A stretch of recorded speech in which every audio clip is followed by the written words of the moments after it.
பத்திரிகை நண்பர்களுக்கு எங்களுடைய மாலை வணக்கத்தை தெரிவித்துக் கொள்கின்றோம். அன்பு சகோதரர்களே, நம்முடைய அவிநாசி அத்திக்கடவு திட்டம் நீண்ட நெடுகாலமாக தமிழகத்தில் உற்று நோக்கப்படக்கூடிய ஒரு திட்டம். நாம் இன்னைக்கு பத்திரிகை நண்பர்கள் எங்கே சந்திச்சுட்டு இருக்கோம் அப்படின்னாங்கன்னா, அவிநாசி அத்திக்கடவு திட்டத்தினுடைய 6 பம்ப் ஹவுஸில் 3வது இருக்கக்கூடிய திருவாச்சி பம்ப் ஹவுஸ் பக்கத்தில், பம்ப் ஹவுஸ் பக்கத்தில் நாம் சாலையில் அமர்ந்து உங்களிடம் பேசிக் கொண்டிருக்கின்றோம். குறிப்பாக இந்த அவிநாசி அத்திக்கடவு திட்டத்தை பொறுத்தவரை பாரதிய ஜனதா கட்சி நிறைய போராட்டத்தை பண்ணோம். கடந்த ஒரு 39 மாதங்களாக இது வேகமாக திட்டத்தை முடிக்கணும், மக்கள் பயன்பாட்டு கொண்டு வரணும், விவசாய பெருமக்கள்கிட்ட இந்த ரைட் ஆஃப் யூஸ் பர்மிஷன் வாங்கி நம்ம போட்டிருக்கக்கூடிய பைப்புக்கெல்லாம் வேகமாக பணம் கொடுக்கணும். குறிப்பாக இந்த முக்கியமான திட்டம் ஆரம்பித்து இத்தனை ஆண்டுகள் ஆகியிருந்தும் கூட மக்களுக்கு எந்த பிரயோஜனம் இல்லை. பார்த்தீங்கன்னா பைப் போடுற விவசாய நிலத்துக்குள்ளே போய் 3 வருஷமாக பைப் போடுறாங்க. அப்போ 3 வருஷமாக விவசாயம் பண்ண முடியல. அதனால் எந்த பிரயோஜனமும் இல்லாமல் இந்த திட்டம் போயிட்டே இருக்கு. அதனால தான் இன்று இங்கே இருக்கக்கூடிய அந்த பம்ப் ஹவுஸுக்கு நம்முடைய பாரதிய ஜனதா கட்சியினுடைய தலைவர்கள், தொண்டர்கள், விவசாய பெருமக்கள் எல்லோரும் இங்கே வந்து இந்த திருவாச்சி பம்ப் ஹவுஸை பார்த்துட்டு பார்வையிட்டு விட்டு நம்ம நண்பர்கள்ட்ட பேசிகிட்டு இருக்கோம். அவிநாசி அத்திக்கடவு திட்டம் என்ன நமக்கு தெரியும். உபரி நீரை ஒரு பகுதியிலிருந்து எடுத்து வறட்சியாக இருக்கக்கூடிய ஒரு பகுதிக்கு நீரை கொண்டு போகிறது தான் திட்டம். பவானி ஆற்றில் வரக்கூடிய எக்ஸஸ் வாட்டர் கிட்டத்தட்ட 1.5 டிஎம்சி அதிகப்படியாக வரக்கூடிய உபரி நீரை அங்கிருந்து எடுத்து பம்ப் பண்ணி 6 பம்பிங் ஸ்டேஷனில் பம்ப் பண்ணி கடைசியாக காரமடை, மேட்டுப்பாளையம் பக்கத்தில் காரமடையில் கொண்டு போய் முடிக்கிறோம். இதன் மூலமாக நம்பியூர், மேட்டுப்பாளையம், அவிநாசி, பெருந்துறை இந்த மாதிரி நிறைய பகுதிகளுக்கு பயன்பெறணும். கிட்டத்தட்ட ஆயிரக்கணக்கான ஏக்கருக்கு இதன் மூலமாக நிலத்தடி நீர்மட்டத்தை உயர்த்தணும். 1045 ஏரி குளங்கள் இந்த அவிநாசி அத்திக்கடவு திட்டத்தில் கொண்டு வந்திருக்காங்க. 1045 ஏரி குளத்தை நப்பி அதன் மூலமாக நிலத்தடி நீரை உயர்த்தணும். இதாங்க நான் நோக்கம். இதற்கு முன்பு இருந்த ஆட்சி 2021 ஆட்சி அதிகாரத்தை அடுத்த ஆட்சியிட்ட கொடுத்த பொழுது 83% பணிகள் சராசரியாக நிறைவடைந்திருப்பதாக ஒரு குரூப் சொல்றாங்க. இன்னைக்கு 39 மாதங்கள் ஆகியும் கூட இன்னும் அந்த பணிகள் முடிந்தபாடு இல்லை. அதனால தான் பாரதிய ஜனதா கட்சி வருகின்ற ஆகஸ்ட் 20ஆம் தேதி ஆரம்பித்து தொடர் உண்ணாவிரத போராட்டத்தை கையில் எடுக்க போறோம். ஆகஸ்ட் 20லிருந்து பாரதிய ஜனதா கட்சி அவிநாசி அத்திக்கடவு திட்டத்தை முழுமையாக முடித்து வேகமாக மக்களுடைய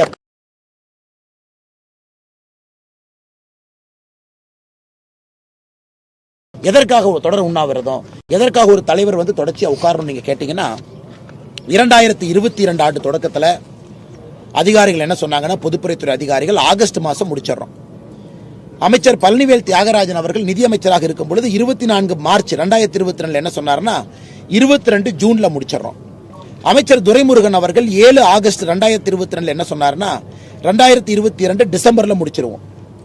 இங்க முதலமைச்சர் ஸ்டாலின் அவங்க என்ன சொன்னாங்கன்னா 25/8/2022 இன்னும் 2 மாசத்துல முடிச்சிருவோம், டிசம்பருக்குள்ள பயன்பாட்டுக்கு வந்துடும் முதலமைச்சரே சொன்னாங்க. 26/8/2022 இதை பத்திரிகை நண்பர்களுக்கு அறிக்கையை கொடுத்துறாங்கன்னா, அதன் பிறகு அமைச்சர் முத்துசாமி அண்ணன் 20 ஜனவரி 2023 97% முடிச்சிட்டார். 8 மார்ச் 2023 அமைச்சர் முத்துசாமி அவர்கள் 15 நாள்ல சோதனை ஓட்டம்னார். திமுக எம்பி ராஜா அவர்கள் 15 ஏப்ரல் 2023 ஆகஸ்ட்ல முடிச்சிடறார். முதலமைச்சர் மு.க. ஸ்டாலின் அவர்கள் 27 ஆகஸ்ட் 2023 சில மாதங்கள்ல வரும் அப்படின்னார். அமைச்சர் முத்துசாமி அவர்கள் 7 அக்டோபர் 2023 99% முடிஞ்சிருச்சினார்.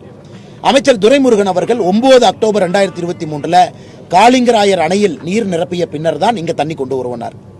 மறுபடியும் முத்துசாமி அண்ணன் துரைமுருகன் 29 அக்டோபர் 2023 அவரே 99% முத்துசாமி சொன்னார். ஆனால் துரைமுருகன் 97% முடிஞ்சிருக்கிறார். அமைச்சர் முத்துசாமி அவர்கள் 9 நவம்பர் 2023 2024 பொங்கல் தினத்தன்னைக்கு தோக்கோலா நடத்துவோம் அப்படின்னார். அமைச்சர் துரைமுருகன் அவர்கள் 6 டிசம்பர் 2023 எல்லா பணிகளும் முடிச்சுட்டு தோக்கோலா நடத்துவோம். அமைச்சர் முத்துசாமி அவர்கள் 4 ஜனவரி 2024 போராட்டம் நம்ம அறிவித்த பொழுது என்ன சொன்னாங்கன்னா 1 வாரத்தில் முடிச்சிருவோம். அமைச்சர் முத்துசாமி அவர்கள் 16 பிப்ரவரி 2024 பவானி சாகர் அணையிலிருந்து உபரி நீர் வரும்பொழுதுதான் திட்டம் செயல்படும். அவிநாசி அத்திக்கடவு திட்டத்திற்கு தேவையான தண்ணீர் வந்தாதான் திறப்போம்னு முத்துசாமி அவர்கள் 25 ஜூலை 2024 இதை பத்திரிகை நண்பர்களுக்கு நான் கொடுத்துட்றேன். நண்பர்கள் இதை பார்த்துக்குங்க. திமுகவினுடைய அமைச்சர்கள் எல்லோரும் கடந்த 39 மாதங்களாக அவங்க கொடுத்திருக்கக்கூடிய தேதி நீங்க பார்த்துக்கங்க. இந்த எல்லா தேதியும் நீங்க தான் உங்க பத்திரிகையில பிரசுரம் பண்ணியிருக்கீங்க. அதனால இன்னைக்கு வேற வழியே இல்லாதனால பாரதிய ஜனதா கட்சி 20ஆம் தேதி ஆகஸ்ட்ல இருந்து தொடர் உண்ணாவிரதத்தில் இங்கே அமரப்போகின்றோம். எங்கள் கோரிக்கைகள் 3 கோரிக்கை. முதல் கோரிக்கை, அவினாஷி அத்திக்கடவு திட்டத்தை உடனடியாக செயல்பாட்டு கொண்டு வரணும். காவிரியில் தண்ணி போகுது. இன்னைக்கும் பார்த்தீங்கன்னா காவிரியுடைய பேக் ஃப்ளோ வாட்டர் இங்கே வர ஆரம்பிச்சிருச்சு. நேச்சுரலாக உங்களுக்கு பவானியில் 1.5 TMC உபரிநீர் நேச்சுரலாக வந்துடும். சோதனை ஓட்டம்னு 3 மாசமாக ஓட்டிட்டு இருக்காங்க. உடனடியாக இதை திறந்து எல்லா விவசாயிகளுக்கும் பயன்பட வேண்டும். திட்டத்தை உடனடியாக அமல்படுத்துங்க. நீங்கள் சென்னையிலேருந்து ரிப்பன் கட் பண்ணுவீங்களோ, இங்கே வந்து முதலமைச்சர் ரிப்பன் கட் பண்ணுவாங்களோ, விவசாய பெருமக்களுக்கு திட்டத்தை கொடுங்க. முதல் கோரிக்கை. ரெண்டாவது, விவசாய பெருமக்கள் தோட்டத்தில் எங்கே பைப்பு போதோ ரைட் ஆஃப் யூஸ், அந்த பைப்புக்கு என்ன பேமெண்ட் கொடுக்கல. இன்னைக்கு பார்த்தீங்கன்னா தனியார் கான்ட்ராக்டர் போய் 3ல் 1 பங்கு அவங்க கொடுத்துருக்காங்க. அப்போ தான் விவசாயிகள் உள்ள வர்றாங்க. அதனால் உடனடியாக விவசாய பெருமக்களுக்கு பைப் போட்ட காசை உடனடியாக முத்துசாமி அவர்கள் இன்னையிலிருந்து 1 வாரத்துக்குள்ள பணத்தை ரிலீஸ் பண்ணணும். 1 வாரத்துக்குள்ள பணத்தை ரிலீஸ் பண்ணது ஒரு பெரிய விஷயமே இல்லைன்னா, இதற்காக ஒதுக்கப்பட்ட பணம் தான் 1652 கோடி. அரசு கஜானாவில் அந்த பணம் உட்கார்ந்துருக்கு. இவங்க பணத்தை கையெழுத்து போட்டு அந்த இன்ஜினியர் ரிலீஸ் பண்ணாருன்னா அக்கௌண்ட்டுக்கு பணம் போயிடும். அதை செய்வதற்கு இவர்களுக்கு மனம் இல்லை. மூன்றாவது, நேஷனல் டேம் சேஃப்டி ஆக்ட் 2021, அதாவது அணைகள் பாதுகாப்பு சட்டம் 2021 நம்ம கொண்டு வந்திருக்கோம். அந்த பத்திரிகை நண்பர்கள் நல்லா நீங்க கவனிச்சுக்கணும். காரணம், உங்கள் மூலமா தான் செய்தி போகணும். உங்க கையில தான் அதிகாரம் இருக்கு பத்திரிகை நண்பர்கள். ஆனா இந்தியாவில் 164 டேம் 100 வருஷத்துக்கு மேல இருக்குங்கண்ணா. 164 டேம் 100 வருஷத்துக்கு மேல பழமையான டேம் 164 டேம். இந்தியாவில் மொத்த டேம் பார்த்தீங்கன்னா 5300 டேம் இருக்கு. இன்னைக்கு 450 டேம் கட்டிக்கிட்டு இருக்கோம். 5300 டேம் இருக்கு, 450 டேம் கட்டிக்கிட்டு இருக்கோம். அப்படின்னா டேம் எவ்வளோன்னு பாருங்க. அமெரிக்கா, சைனாவுக்கு பிறகு உலகத்தில் அதிகமாக டேமுகள் இருக்கக்கூடிய ஊர் நாம. 5300 டேம். இந்த நேஷனல் டேம் சேஃப்டி ஆக்ட், தேசிய அணைகள் பாதுகாப்பு சட்டம் என்ன சொல்லுதுன்னா, ஒரு அணைக்கும் கண்காணிக்கணும். மாநில அரசு வந்து Tamil Nadu state dam safety committee உருவாக்கணும். அதாவது மாநில அணைகள் பாதுகாப்பு அமைப்பை உருவாக்கணும். அதில் சீஃப் இன்ஜினியர் மெம்பராக இருக்கணும். அதுக்கு ஒரு சிஸ்டம் வச்சிருக்கிறாங்க. ஒரு டேம் ஷட்டர் பழசாயிருச்சா, ஷட்டர் தூக்கி போட்டு புதுசு மாற்றணும். செக்யூரிட்டி இருக்காங்களா, செக்யூரிட்டி இருக்கணும். டேம்ல லீக்கேஜ் இருக்கா, அதெல்லாம் பார்வையிடணும். இன்னைக்கு தமிழ்நாட்டில் நமக்கு இருக்கக்கூடிய பெரிய பயங்கன்னா, 2022 PAP அணைக்கட்டில் பார்த்தீங்கன்னா ஷட்டர் உடைஞ்சு அது வார்டுக்கு போயிட்டு இருந்துச்சு தண்ணி. அதெல்லாம் நம்ம பார்க்குறோம். அடுத்தது பவானிசாகர், ஆலியாறு, திருமூர்த்தி, அமராவதி அணை, இதனுடைய சட்டர்கள் மாற்றப்படாமல் லீக்கேஜ் ஆகிட்டு இருக்கு. இன்னைக்கு நீங்கள் போய் பார்த்தீங்கன்னா, உத்து பார்த்தீங்கன்னா, நான் சொல்லியிருக்கக்கூடிய பவானிசாகர், ஆலியாறு, திருமூர்த்தி, அமராவதி அணையுடைய சட்டர்களை பார்த்தீங்கன்னா லீக்கேஜ் ஆகுது. சட்டரும் பழைய சட்டம். இந்த நேஷனல் டேம் சேஃப்டி ஆக்ட்ல தேசிய அணைகள் பாதுகாப்பு சட்டத்தில் நம்ம சொல்லியிருக்கோம். இதை வந்து உடனடியாக ஒரு டேமையும் ஸ்டடி பண்ணுங்க, கண்ட்ரோல் எடுங்க, ஷட்டரை மாற்றுங்க, பாதுகாப்பு அதிகாரிகள் போங்க. நாளைக்கு எதுவும் ஏடாகூடமாக ஆகிவிடக்கூடாது என்பதற்காக இது தமிழ்நாடு அரசு நடைமுறைப்படுத்த வேண்டும் என்பது எங்கள் கோரிக்கை. தமிழகத்தில் தேசிய அணைகள் பாதுகாப்பு சட்டத்தை நடைமுறைப்படுத்தணும். நடைமுறைப்படுத்துவதற்கு தயாராக இல்லை. இது வந்து முழுவதும் அதிகாரம் மாநிலத்துக்கு தான் இருக்கு. மத்திய அரசுக்கு அதிகாரமே இல்லை. மாநிலத்தினுடைய டேமை நீங்க பாத்துங்க. இப்ப கர்நாடகாவில் இருக்கக்கூடிய ஒரு காவேரி டேம்ல இருக்கக்கூடிய தண்ணி தமிழ்நாட்டுக்கு வருதுன்னா, அந்த மாதிரி இருக்கக்கூடிய டேமை வந்து மத்திய அரசு பாதுகாக்கும். அருமையான சட்டங்க. தமிழ்நாட்டுக்கு இது ரொம்ப அருமையான சட்டம். ஒரு டேம் பக்கத்து மாநிலத்தில் இருக்கு, பயனாளி இன்னொரு மாநிலத்தில் இருக்காங்க அப்படின்னா மத்திய அரசினுடைய டேம் சேஃப்டி கமிட்டி பார்த்துக்குவாங்க. ஸோ தமிழ்நாடுக்கு மிக மிக சிறப்பான ஒரு சட்டம் தேசிய அணைகள் பாதுகாப்பு சட்டம். அந்த மாநில அரசு, எங்களுக்கு பயம் வருது, இதே மாதிரி போச்சுன்னா ஷட்டர் உடையும், டேம் அவங்க பாதுகாக்கிறாங்களா? ஏன்னா 2 நாட்களுக்கு முன்பு தான் நாங்கள் சொல்லியிருந்தோம், கட்டப்பட்ட ஒரு சிறிய அணை அடிச்சுட்டு போயிருச்சு. ஆனால் 3 அம்ச கோரிக்கையை வலியுறுத்தி ஆகஸ்ட் 20ஆம் தேதி பாரதிய ஜனதா கட்சி போராட்டத்தில் இறங்குறோம். அவினாஷி அத்திக்கடவு திட்டத்தை திறந்து விவசாயிகளுக்கு விடுங்க. 2வது, விவசாய பெருமக்களுக்கு பணத்தை கொடுங்க, பைப் போட்டதுக்கு ரைட் ஆஃப் யூஸ். 3வது, நேஷனல் டேம் சேஃப்டி ஆக்டில் இருக்கக்கூடிய ஸ்டேட் டேம் சேஃப்டி கமிட்டியை உருவாக்கி எல்லா அணைகளையும் பாதுகாப்புங்க. அதனால் விவசாயிகளுக்காக பாரதிய ஜனதா கட்சி களத்தில் இறங்குகின்றோம். அதனால தான் இன்னைக்கு வந்து நாங்கள் கேட்டோம். அதிகாரிகள் பாவம் என்ன சொல்லுவாங்க, உடனடியாக வந்துருங்க ஐயா, 2 மாசத்துல வந்துருங்க ஐயா. ஏன்னா முதலமைச்சரே 2 மாசம்னு சொல்லி 2 வருஷம் ஆகுது. இன்னைக்கு அதிகாரிகளும் பாவம் கடினமாக அதிகாரிகள் பணியாற்றிருக்காங்க. முதல்ல நம்ம நன்றி சொல்லணும். அவினாஷி அத்திக்கடவு திட்டத்திற்கு அதிகாரிகள் மிக மிக கடுமையாக பணியாற்றி இருக்கின்றார்கள். ஆனால் அரசியல்வாதிகள் அவர்களை கைவிட்டு விட்டார்கள். அதனால் அண்ணன் GK நாகராஜன் அவர்கள் தொடர் உண்ணாவிரதம் விவசாயிகளுக்காக 20ஆம் தேதியிலிருந்து இருப்பாங்க. நாங்கள் 20ஆம் தேதி முதல் நாள் உண்ணாவிரதத்தில் நான் இங்கே பங்கேற்க இருக்கின்றேன். அதனால் அதற்கு நிச்சயமாக ஒரு தீர்வு வரும் என்கின்ற நம்பிக்கை எங்களுக்கு இருக்கு. இதை வந்து மாநில அரசு கம்பீரமாக எடுத்துக்கணும். பாரதிய ஜனதா கட்சிக்கு வேறு வழி இல்லை. சொல்லி சொல்லி எங்களால் முடியலைங்கன்னா, இப்போது நடக்கவில்லை என்றால் எப்பொழுதும் நடக்காது என்பது எங்களுக்கு தெரியும். அதனால் இதற்கு பத்திரிகை நண்பர்களும் இந்த பகுதியினுடைய எல்லா விவசாய பெருமக்களும், மிக முக்கியமாக அவினாஷி அத்திக்கடவு திட்டத்தில் ஆரம்ப காலத்தில் போராடிய விவசாய பெருமக்கள் எல்லாம் இங்கே இருக்கிறாங்க. காலவரையற்ற உண்ணாவிரத போராட்ட பெரியோர்கள் இருக்கிறாங்க. அவர்களையும் இந்த நேரத்தில் எங்களோடு நீங்கள் பங்கெடுக்க வேண்டும் என்று அவிநாசி அத்திக்கடவு திட்டம் வருவதற்கு காரணமாக இருந்த எல்லா விவசாய பெருமக்களையும் நாங்கள் இந்த நேரத்தில் அழைப்பு விடுக்கின்றோம். அது மட்டுமல்ல, உங்களுக்கு தெரியும் 2001 அவிநாசி தொகுதியில் அவிநாசி அத்திக்கடவு திட்டம் சார்பாக ஒரு பொது வேட்பாளரை நிறுத்திய பொழுது பாரதிய ஜனதா கட்சி எங்களுடைய வேட்பாளரை விலக்கிக் கொண்டு அன்னைக்கே நாங்கள் ஆதரவு கொடுத்தோம் என்பதையும் இந்த நேரத்தில் பத்திரிகை நண்பர்களுக்கு நான் இந்த நேரத்தில் ஞாபகப்படுத்துவதற்கு கடமைப்பட்டிருக்கின்றேன். அதனால் நண்பர்கள் இந்த செய்தி எல்லா இடத்துலையும் நீங்கள் கொண்டு போய் சேர்க்கணும். அதனால் வந்த பத்திரிகை நண்பர்கள் ரொம்ப தூரத்துலேருந்து வந்திருக்கிறீங்க, வண்டியில் கிட்டத்தட்ட 1 மணி நேரம் வந்திருக்கிறீங்க. உங்களுக்கு நன்றி தெரிவித்துக் கொள்கின்றோம். எத்தனை விவசாயிகள் எவ்வளவு தொகை பாக்கி?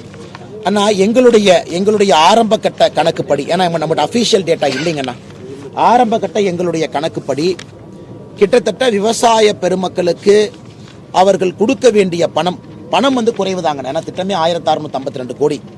பணம் வந்து ஒரு 60 கோடி ரூபாய்க்கு கீழே இருக்கலாம் அப்படிங்கிறது எங்களுடைய கணக்கு. ஏன்னா நம்ம விவசாய நிலத்தை வாங்கல, நிலத்துக்கான ரைட் ஆஃப் யூஸ், பைப்பு போட்டதுக்கான வாடகை கொடுக்குறோம், அவ்வளவுதான்.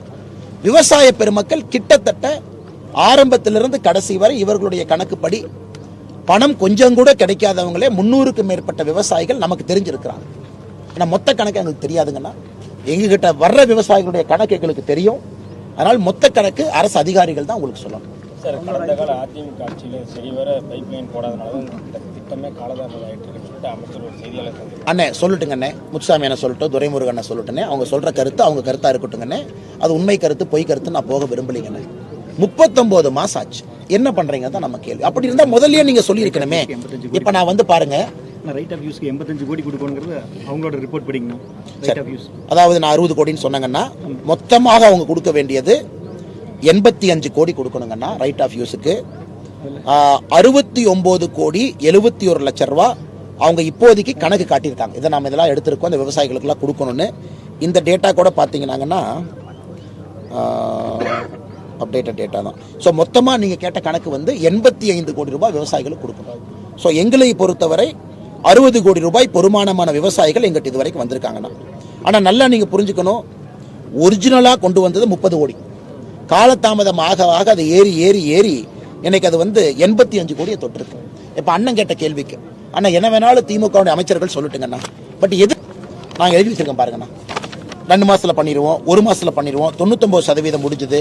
இதை எதற்காக சொல்லணும்? அண்ணன் முத்துசாமி அவர்களே பல விதத்தில் சொல்லியிருக்காங்க. 2022 முத்துசாமி அண்ணன் பேசியிருக்காங்க. இன்னைக்கு வந்துருச்சு, நாளைக்கு வந்துருச்சு, நாளானைக்கு வந்துருச்சு. அதனால் கருத்துக்களாக இருந்தாலும் கூட பைப்பு சரிவர போடனா கூட நீ 39 மாசமா என்ன பண்றீங்க அப்படிங்கிற கேள்வியை தான் உங்கள் முன்னால் பத்திரிகை நண்பர்கள் மூலமாக அமைச்சர் பெருமக்களுக்கு நாங்கள் வைக்கின்றோம்.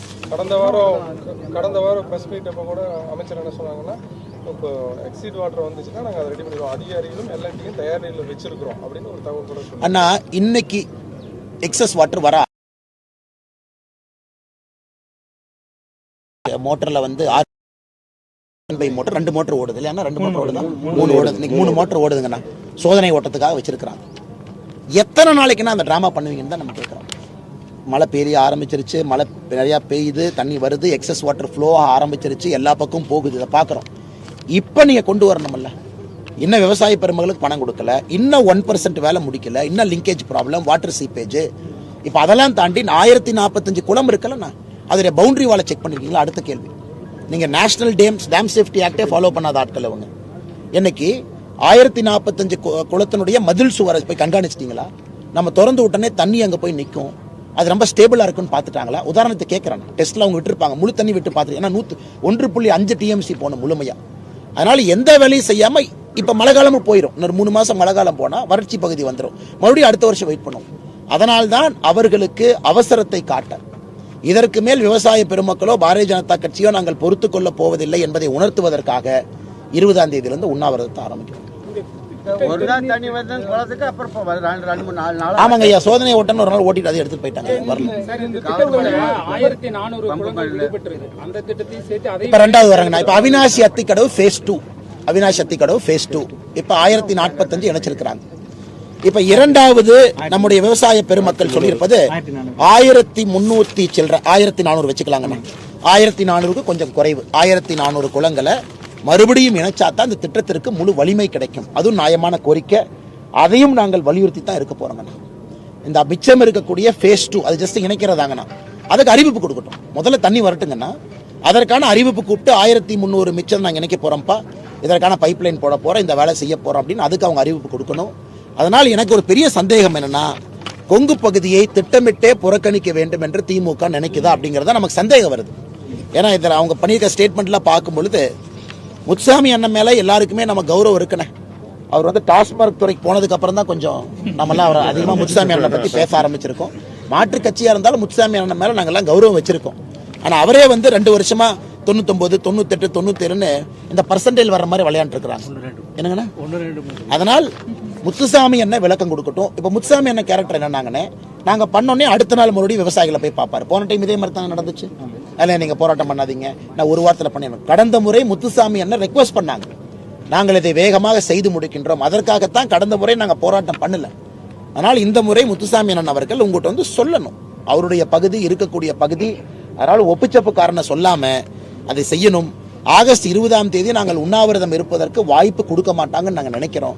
இல்லை என்றால் நாங்கள் உட்கார போறோம், முடிவு செஞ்சுட்டோம். இந்த திட்டம் உபரி நீரால் செயல்படுத்தக்கூடிய திட்டம், இதை நீங்க உண்ணாவிரதம் இருக்கிறது அப்படிங்கிறது அரசியலாக்க அண்ணே, 2 விஷயங்க அண்ணே. ஒன்று உபரி நீர், இன்னொன்று காவேரியினுடைய பேக் ஃப்ளோ. பார்த்தீங்கன்னா ஒன்று அங்கே எக்ஸஸ் ஆனதுக்கப்புறம் வருது, இன்னைக்கு காவேரியினுடைய பேக் ஃப்ளோ. 2மே திட்டங்கள். ஆனால் இப்போ நீங்கள் பொதுப்படையாக இது போன்ற ஒரு திட்டத்தை கொண்டு வர்றீங்கன்னாங்கன்னா டெய்லி தண்ணி போகும்னு யாரும் கேட்க போகிறது இல்லைங்கண்ணா. எல்லாருக்குமே தெரியும், காமன் சென்ஸ் தானுங்கண்ணா. உபரி நீர் வருடத்திற்கு வருது, நமக்கு தெரியும். ஒரு குறிப்பிட்ட காலகட்டத்தில் உபரி நீர் வருது. இந்த திட்டத்தினுடைய நோக்கமே உபரி நீரை தூக்கி குளத்தில் நப்பி வச்சிட்டோம்னா நிலத்தடி நீரை உயர்த்தி விடலான்னு தான் நோக்கங்க. அது வந்து பெர்மனண்டாக ஃபீடிங் கெனால் இல்லைங்கண்ணா, பெர்மனன்ட் கெனால் இல்லை. இன்னைக்கு திட்டம் ஆரம்பித்ததிலிருந்து எத்தனை முறை உபரி நீர் வந்திருக்கு. இந்த ஆண்டு நீங்கள் விட்டுட்டீங்கன்னா மறுபடியும் உபரி நீர் வந்துட்டு போயிடும், மறுபடியும் அடுத்த ஆண்டு 2 முறை உபரி நீர் வரும். ஆனால் எங்களை பொறுத்தவரை இது அரசியல் நாங்கள் செய்யவில்லை. ஏன் நான் சொல்றேன்னாங்கன்னா, முத்துசாமி அண்ணங்கிட்ட கேளுங்க, எங்க விவசாய அணி தலைவர் அவரை சந்திச்சு பேசினாரான்னு நீங்க கேளுங்க. கடந்த முறை நீங்க போராட்டம் செய்யாதீங்கன்னு முத்துசாமி அண்ணன் எங்கிட்ட வேண்டுகோள் வச்சாரா இல்லைன்னு நீங்க கேளுங்கண்ணா. அவர் வேண்டுகோள் வைத்ததற்காகத்தான் அந்த போராட்ட காலத்துக்கு போன நாங்க 2 நாள்ல கைவிட்டுட்டு வெளியே வந்தோம். எனக்கு முத்துசாமி அண்ணங்கிட்ட கேளுங்க. நாங்க அரசியல் செய்ய வேண்டும் என்றால் அமைச்சர் சொன்ன பிறகு நாங்க அப்படியே போராட்டம் பண்ணிருக்கலாமே. ஒரு அமைச்சர் சொன்ன பிறகு அமைச்சருக்கு மரியாதை கொடுக்க வேண்டும் என்பதற்காக அன்னைக்கு போராட்டத்தை கைவிட்டாங்க. இன்னைக்கும் ஏன் பொறுத்துன்னு சொல்றோம்னா, மழை பெய்யுதுங்கண்ணா, தண்ணி வர ஆரம்பிச்சிருச்சு. இன்னைக்கும் நாங்க 2 பைப்பு தான் ஓட்டுவோம், 3 மோட்டர் ஓட்டுவோம், டெஸ்டிங் மட்டும் நாங்க பார்ப்போம் அப்படின்னு சொன்னா எப்படி ஏத்துக்குவீங்கண்ணா? அதனால் எங்களை பொறுத்தவரை நிறைய டைம் கொடுத்துருக்கோம், பொறுமையா இருந்திருக்கோம். முத்துசாமி அண்ணங்கிட்ட பலமுறை எங்களுடைய விவசாய அணி தலைவர் நாகராஜ் அண்ணன் பேசியிருக்காங்க. அரசு சொல்லியிருக்கக்கூடிய எல்லா குறிப்புகளையும் நாங்களே ஒத்துக்கிட்டோம். கடைசியில பார்க்கும்பொழுது இத்தனையும் பொய்யா கோபால் அப்படிங்கிற அளவுக்கு இவர்கள் சொல்லியும் ஒண்ணு கூட நடக்கலையேங்கிறது தான் எங்களுடைய வேதனைங்கண்ணா. கள்ளுக்கடை திறக்கணும்னு சொல்லிட்டு ஹைகோர்ட்ல நீங்க ஆய்வு செய்த அடிப்படையில பணிகள் முடிக்கலைன்னு சொல்றீங்களா? இல்ல அண்ணா ஆய்வெல்லாம் அண்ணா உண்மையால நாங்கள் ஆய்வு பண்ணலீங்கண்ணா. நான் ஆய்வு பண்றதுக்கு நம்ம யாருன்னா ஆய்வு நம்ம பண்ணல. நாம வந்து இன்னைக்கு வந்திருப்பது இங்க உங்களை சந்திக்கிறோம், இன்ஜினியரை பார்க்குறோம். ஆய்வுங்கிறது முழுமையாக எங்களுடைய நாகராஜனை வந்து விடுபட்ட பைப்பு எங்கெல்லாம் பைப்பு போடலையோ அதையெல்லாம் ஒரு கமிட்டி வச்சு ஆய்வு பண்ண. அந்த போட்டோ இருக்காங்கண்ணா ஐபேட்ல, அது கொஞ்சம் பத்திரிகை நண்பர்கள் காட்டுங்க, அப்பதான் உங்களுக்கு தெரியும் நாம் ஆய்வு பண்ணதெல்லாம். நாங்கள் சொல்றது வந்து 1 வருஷத்துக்கு முன்னாடிங்கண்ணா. நாங்க மனிதாபிமான அடிப்படையில் அரசியல் செய்யக்கூடாது என்பதற்காக ஒரு குழு வந்து ஒரு இடமா போனோம். சில இடத்துல விவசாயிகள் பிரச்சனை பண்ணாங்க. அண்ணே நான் உள்ளே விடமாட்டேன். ஏன் விடமாட்டீங்க? நாங்க பாருங்க இந்த போட்டோ காட்டுமா?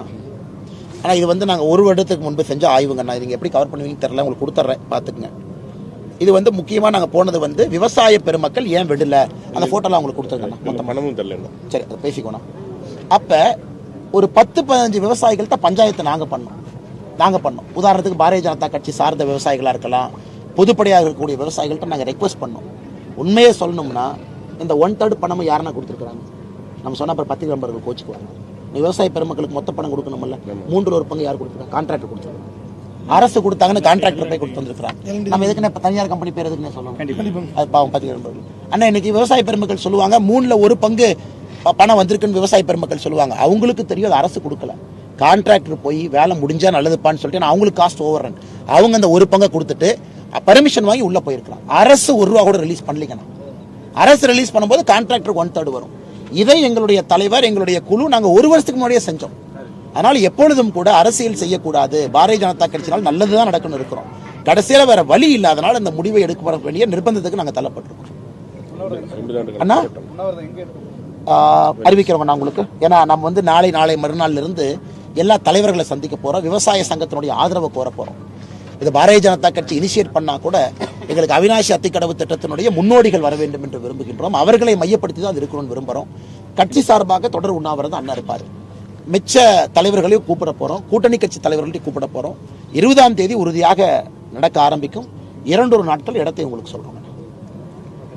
வேறங்கண்ணா சார் இந்த கள்ளுக்கடத்து இருக்குன்னு சொல்லிட்டு ஆமாங்கண்ணா 4 வாரத்தில் பிரச்சனைன்னு சொல்லுவாங்க. அது ஏன் பிரச்சனை சொல்ல மாட்டாங்கன்னா, நீதிபதி சிவசுப்பிரமணியம் ஐயா அவர்கள் கலைஞர் கருணாநிதி அவர்கள் இருக்கும் பொழுது நீதிபதி சிவசுப்பிரமணியம் ஐயா ஆணையத்தை அமைச்சாங்க. அந்த ஆணையத்தினுடைய அறிக்கை எடுத்து இப்போ படிப்பேன். இதே தான் அந்த ஆணையம் சொல்லுச்சு. அதாவது உடம்புக்கு கெடுதல் ஏற்படக்கூடிய ரசாயன பொருட்களை நீங்க மதுபானமாக கொடுக்குறீங்க. அப்படி இருக்கும் பொழுது கள்ளுக்கடையை தடை செய்வதற்கு அரசு சொல்லக்கூடிய காரணத்தை ஏற்றுக்கொள்ள முடியாதுன்னு யார் சொன்னா? நீதிபதி சிவசுப்பிரமணியம் ஆணையம். அமைச்சது யாரு? கலைஞர் கருணாநிதி ஐயா. அந்த ரிப்போர்ட் அப்படியே தூக்கி குப்பத்தொட்டில் போட்டாங்க. அதை வந்து அசம்பிளியோட வைக்கல. ஏன் அதை வச்சாங்கன்னா எல்லாம் கேள்வி கேட்பாங்க. ஆனால் இது திமுகவுக்கு புதிது இல்லைங்கண்ணா. கலைஞர் ஐயா இருக்கும் பொழுதும் நீதிபதி சிவசுப்பிரமணிய ஆணையத்தினுடைய அறிக்கையினுடைய தெளிவா இருக்கு. இன்னைக்கு உயர்நீதிமன்றம் அப்படி ஒரு ஸ்டெப் முன்னாடி போயிருக்கிறாங்க. நீங்க கன்சிடர் பண்ணலாமே, நீங்க யோசிக்கலாமே, இதை பத்தி நீங்க அறிவுறுத்தலாமே அப்படின்னு தான் சொல்ல முடியும். ஒரு கோர்ட் வந்து பண்ணுங்கன்னு எங்கேயும் சொல்ல மாட்டாங்க. ஆனால் இன்னைக்கும் திமுகவை பொறுத்தவரை கையில் எடுக்க மாட்டாங்க. காரணம், அவர்களுக்கு இல்லீகல் லிக்கர் மூலமாக, ஸ்பிரிட் மூலமாக, டிஸ்டிலரி மூலமாக வருமானம் வரும் பொழுது எதுக்கு வந்து கள்ளுக்கடையில் கை வைப்பாங்க? அதனால் எங்களுடைய கள்ளுக்கடைக்கு போராட்டம் தொடர்ந்து கொண்டே இருக்கும். அதற்கான காலம் வரும். அது பாரதிய ஜனதா கட்சியினுடைய காலத்தில் நடக்கும் என்கிற நம்பிக்கை எங்களுக்கு இருக்கு. இந்த மேகதாது விவகாரத்தில் பேச்சுவார்த்தை மூலம் தீர்வு காண்றது வந்து தற்கொலை சமமானது நீர்வளத்துறை அமைச்சர் துரைமுருகன். அது அண்ணே, அது சொல்லிட்டுனே பேச்சுவார்த்தைக்கு போக வேண்டாம்னா நாங்களும் கூட நிற்கிறோம். பேச்சுவார்த்தைக்கு போக வேண்டாம், அதெல்லாம் ஒன்றும் பிரச்சனை இல்லைண்ணே. தமிழ்நாட்டினுடைய நமக்கு வரக்கூடிய நம்ம பங்கீடோ, நமக்கு இருக்கக்கூடிய ரைட்ஸோ ஒரு விதத்தில் கூட பாதிக்கப்படக்கூடாது. அது அரசோடு நாங்கள் நிற்கிறோம். அது 2வது பிரச்சனை. நாங்கள் சொல்வது, இந்த துரைமுருகன் காலையில் இன்னொரு வார்த்தையை சொல்லியிருக்காரு. அண்ணன் தான் கேட்டார், என்ன சொன்னாங்க? மத்திய அரசின் மீது சந்தேகம் வருதுங்கிறார். எதுக்கு மத்திய அரசின் மீது சந்தேகம் வருமா அவருக்கு? எதுக்கு எங்க மேல சந்தேகம் வருது? எனக்கு துரைமுருகன் அண்ணன் மேல சந்தேகம் வருது, எனக்கு திமுக மேல சந்தேகம் வருது. இவங்க வந்து என்னன்னா, காங்கிரஸ் எதிர்த்து இங்க பண்ணிட்டாங்கன்னா, அங்க கர்நாடக ரட்சண வேதிக்குன்னு ஒரு அமைப்பு இருக்கு. காங்கிரஸ் அவனை ஊசி போட்டுருவான். அவன் கல்லெடுத்து தமிழ்காரங்க கம்பெனியா பார்த்து கல்லெடுத்து அடிப்பான். அப்ப திமுக காரங்க கல்லெடுத்து அடிச்சுட்டாங்க அப்படிங்கிற சந்தேகம் எங்களுக்கு வருது. துரைமுருகன் மத்திய அரசு மேல சந்தேகம் இருக்குன்னு சொன்னார்ல, இந்த சந்தேகத்தை திமுக மேல நான் சொல்றேன். கலைஞர் குடும்பத்தில் சில பேர் இப்ப பெங்களூர்ல வசிக்கிறாங்களா? அவங்களுக்கு பெங்களூர்ல சில கம்பெனி இருக்கா? அதனாலதான் பட்டும் படாம அப்படியே அனைத்து கட்சி கூட்டம் மத்திய அரசை போய் பார்க்கலாம். மத்திய அரசு எந்த வெங்காயத்துக்கு போய் பார்க்கணுங்கன்னு? மத்திய அரசுக்கு என்ன வெங்காயம் இருக்கு? இது மாநில அரசனுடைய பிரச்சனை. மத்திய அரசனுடைய தலையீடு எதுக்கு வேணும்? அவன் தண்ணி திறந்து விட மாட்டான். ஒரே கூட்டணியில் இருக்கிறாங்க, கூட்டணி விட்டு வெளியே வரணும்னு சொல்லணும்ல. அது இல்ல. ஆனா மத்திய அரசு போய் எந்த வெங்காயத்துக்கு பார்க்கணும்னு மத்திய அரசு ஏதாச்சும் சொல்லிச்சுன்னா அப்புறம் பேசலாம். மத்திய அரசு தெளிவா சொல்லிட்டாங்க, தமிழ்நாட்டினுடைய அனுமதி இல்லாம மேகதாத்து கட்ட முடியாது என்று சொன்ன பிறகு மத்திய அரசு போய் எந்த வெங்காயத்துக்கு சந்திக்கணுங்கன்னு? அதனால துரைமுருகன் எவ்வளவு பெல்ட் அடிக்கிறார் பாருங்க. அவர் போய் சர்க்கஸ்ல விட்டீங்கன்னா அவர் அடிக்கிற சம்மர் சால்ட்டுக்கு இன்னைக்கு பாரிஸ் ஒலிம்பிக்ஸ்ல கோல்டு வாங்கியிருப்பார் துரைமுருகன். இந்த மேகதாத்துவுக்கு துரைமுருகனுக்கு தான் உண்மையால பாரிஸ் ஒலிம்பிக்ஸ்ல நம்ம ரெப்ரசன்டேட்டிவ் அனுப்பி இருக்கணும். அவர் அடிக்கிற சம்மர் சால்ட்டுக்கு இப்படியும் போக மாட்டாராமா, சித்தராமையாவையும் திட்ட மாட்டாராமா, காங்கிரஸ்னு வாயிலேயே வராதாமா. அப்படியே பட்டும் படாம அப்படியே கொண்டு போய் மத்திய அரசு மேல அப்படியே கொண்டு வந்து நிறுத்திட்டு இருப்பாரு. பாத்தீங்களா?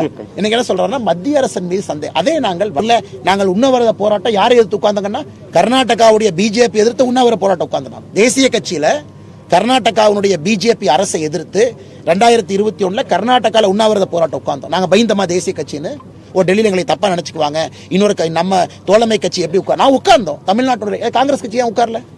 இன்னைக்கு காங்கிரஸ் இவ்வளவு பேசுறாங்கல்ல, உண்ணாவிரத போராட்டம் உட்கார வேண்டியதானே? சித்தராமையா அவரை எதிர்த்து இவ்வளவு பேசுறாருல்ல ஸ்டாலின், சித்தராமையா அவரை கண்டிச்சு ஒரு தீர்மானம் போட வேண்டியதானே அசம்பிளியில?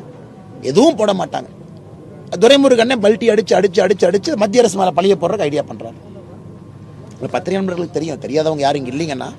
அதனால துரைமுருகன் என்னை பொறுத்த வரைக்கும் உண்மையாலுமே பாரிஸ் ஒலிம்பிக்ஸ் அனுப்பியிருந்தா ஒரு தங்கப்பதக்கம் தமிழ்நாட்டுக்கு கிடைச்சிருக்கும். ஏடிஎம்கே முன்னாள் அமைச்சர் வந்து கிரிக்கெட்ல இலங்கை வந்து இந்தியா தோற்கடிச்சதுனாலதான் தமிழக மீனவர்கள் மேல இலங்கை வந்து தாக்குதல் நடத்தி கருத்து.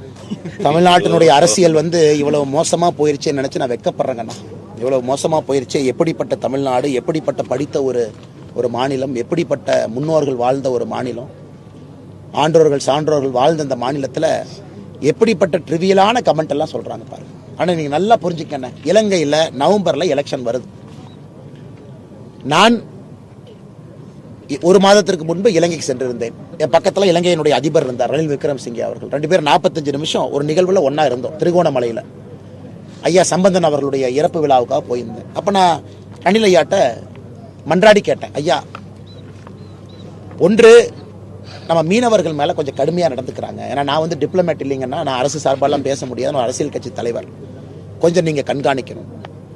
ரணில் விக்ரமசிங்கே அவர்கள் என்ன சொன்னாங்கன்னா, மிகுந்த மனிதாபத்தோடு தான் நாங்கள் நடந்துக்கிறோம். நீங்கள் பாருங்கள், துப்பாக்கி சூடெலாம் எதுவுமே இல்லையே, நான் ரொம்ப கண்ட்ரோலில் தான் வச்சுருக்கோம், அந்த மாதிரி எதுவும் இல்லைன்னு. ஒரு நல்ல ஒன்று புரிஞ்சுக்கணுங்கன்னா, அங்கே இருக்கக்கூடிய நம்முடைய தமிழ் சொந்தங்கள், அதாவது வடகிழக்கில் இருக்கக்கூடிய தமிழ் சொந்தங்கள் கடுமையாக எதிர்க்கிறாங்க. தமிழ்நாட்டு மீனவர்கள் வருவதையே கடுமையாக எதிர்க்கிறாங்க. அங்கே இருக்கக்கூடிய தலைவர்கள் எல்லாம் ஒரே நேர்கோட்டு பயணத்தில் இருக்கிறாங்க. தமிழ்நாட்டு மீனவர் வந்தாருன்னா படகை பிடிச்சி இம்பவுண்ட் பண்ணி படகை அரசுடைமை ஆக்கணும் அப்படிங்கிறாங்க. இலங்கையினுடைய சட்டம் 2018 சட்டம் என்ன சொல்லுதுன்னா, தமிழ்நாட்டினுடைய மீனவ படகு இலங்கை நேவி பிடிச்சிட்டாங்கன்னா அரசுடைமை ஆக்கிடுறாங்க. அது வந்து கவர்மெண்ட் ப்ராப்பர்ட்டி. நாம் என்ன பண்ணியிருக்கோம், ஒரு போட்டை கூட ஆக்ஷன் பண்ணாமல் தடுத்து நிறுத்தியிருக்கோம். இதெல்லாம் சாதனை இல்லையாங்கண்ணா? இதெல்லாம் மோடி அவருடைய சாதனை இல்லையா? 2018 பிடிக்கப்பட்ட ஒரு போட்டை ஆக்ஷனுக்கு வரல.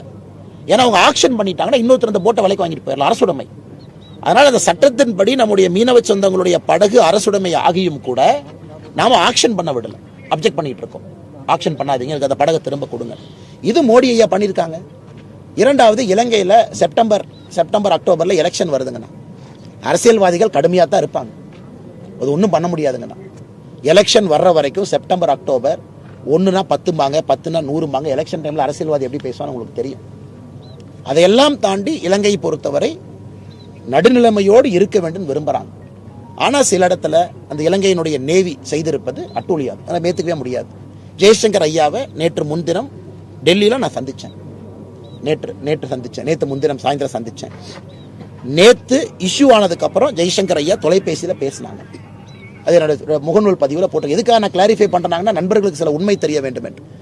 இலங்கையினுடைய தூதுவரை நம்முடைய நார்த் பிளாக் சவுத் பிளாக்கு கூப்பிட்டு நாம வார்ன் பண்ணி அனுப்பிச்சிருக்கோம். இதெல்லாம் டிப்ளமேசியில் ஒரு சொல்யூஷனுங்கண்ணா. அடுத்து அந்த தூதரையே திருப்ப அனுப்புறது. ஃபர்ஸ்ட் ஸ்டெப் என்ன, வார்னிங். எதுக்கு அதை பண்ணீங்க, உங்கள் நாட்டிலேருந்து எதுக்கு எங்கள் மீனவர்கள் போட்டை வந்து இடிச்சிங்க, எதுக்கு எங்கள் மீனவர்கள் ஒருத்தர் வந்து மரணத்துக்கு நீங்கள் காரணம், நடவடிக்கை எடுங்க. ஸோ இந்திய அரசு எவ்வளோ கம்பீரமாக இந்த விஷயத்தை எடுத்திருக்காங்கன்னா, இலங்கையினுடைய தூதுவரை நம்ம ஆஃபீஸுக்கு கூப்பிட்டு வார்ன் பண்ணி அனுப்பிச்சிருக்கோம். அதை நம்முடைய வெளியுறவுத்துறை அமைச்சர் ஒரு பிரஸ் நோட்டு மூலமாக சொல்லியிருக்கிறாங்க. இரண்டாவது நல்லா புரிஞ்சுக்கணும், நாளை திங்கட்கிழமை தமிழ்நாட்டிலிருந்து பாரதிய ஜனதா கட்சி சார்பாக நானும் மீனவ தலைவர்களும் ஜெய்சங்கர்ஜியை சந்திக்கிறோம். திங்கட்கிழமை 3 மணிக்கு டெல்லியில் வெளியுறவுத்துறை அமைச்சர் ஜெய்சங்கர் அவர்களை, ராமநாதபுரத்தை சார்ந்த மீனவ தலைவர்கள், மீனவர்கள், பாரதிய ஜனதா கட்சியிலிருந்து நான் உட்பட எல்லோரும் அங்கே போய் டெலிகேஷன் போகிறோம்.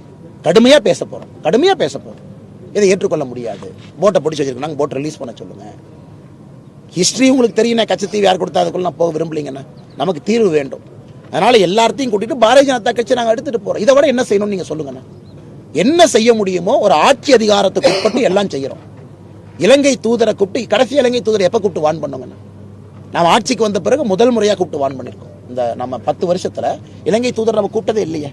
அதை வந்து டிமார்ச்சின்னு அதை சொல்றாங்க ஒரு டேர்ம். இவ்வளவு செய்திருக்கின்றோம். ஆனால் இங்க இருக்கிறவங்க நம்ம மேல ஆர்ப்பாட்டம் பண்றதுக்கு திமுக காரன் கிளம்பி இருக்கான்.